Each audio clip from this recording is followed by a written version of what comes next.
Hello, আমি দিশা। Good morning. রবিবার ঘুম থেকে উঠে বিছানাটা আগে গুছিয়ে নিলাম, তারপর মা একটু ওটস দিয়ে খিচুড়ি বানিয়েছিল, সেটাই খেয়ে তাড়াতাড়ি স্নান সেরে নিলাম, কারণ বেলা হয়ে যাচ্ছিল, পুজো দিতে হবে।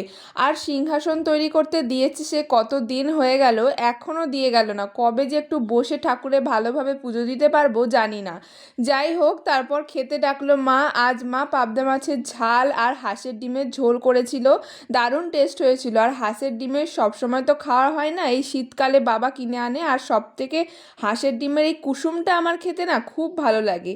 আর আগের দিন যে মেলায় গেছিলাম, সেখানে মা আমায় এই দুটো কিউট টেডি কিনে দিয়েছে। আমার অনেক দিনের ইচ্ছা ছিল, কিন্তু কেউ গিফট তো করেনি, কি আর করব, তাই মা কিনে দিল মেলায়। আমি খুব খুশি হয়েছি। আর এই এতগুলো ক্লিপ কিনেছি, আর 2-3টা কানেরও কিনেছি। আর ক্লিপগুলো এত সুন্দর দেখে আর থাকতে না পেরে অনেকগুলোই তাই কিনে নিয়েছি। আর আজ বিকেলে আবার ছাদে গিয়ে গাছগুলো একটু জল দিলাম, অনেক দিন হয়ে গেল জল দেওয়া হয়নি, গোড়াগুলো শুকিয়ে গেছিলো। এই তো শেষ আজকের এই ছোট্ট মিনি ব্লগটা। কেমন লাগলো কমেন্টে জানিও, ভালো লাগলে লাইক করো। দেখা হচ্ছে তোমাদের সাথে আবার নেক্সট ভিডিওতে।